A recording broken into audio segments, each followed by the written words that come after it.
Anche Padova sceglie Elly Schlein con una percentuale di preferenze decisamente molto alta proprio in città. Sfiora Schlein il 70% in centro, lasciando al governatore dell'Emilia-Romagna un magro 30%.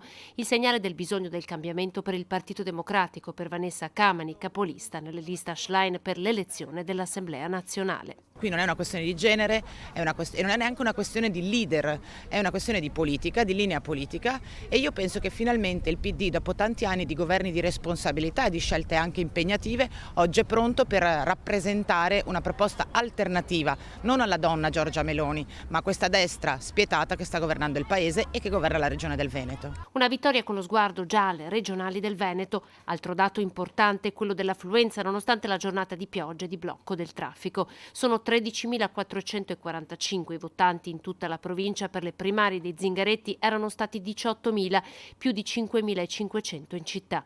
La vittoria di Schlein arriva con risultati importanti anche nella Bassa e nella zona delle Terme. Ancora una volta la società è più avanti dei gruppi dirigenti e ci hanno però indicato la strada da percorrere. Ora avanti insieme il capolista della lista Bonaccini e vice sindaco Andrea Michalizzi ammette la direzione che il partito deve prendere è cambiata. Dobbiamo interpretare questo segnale. Questa volta il dato straordinario è anche questo, cioè e questo abbiamo visto anche localmente, anche una presa di posizione molto netta o da una parte o dall'altra. Ma questo è un dato che dovremmo, come dire, portare avanti tutti quanti insieme, questo è il nostro compito.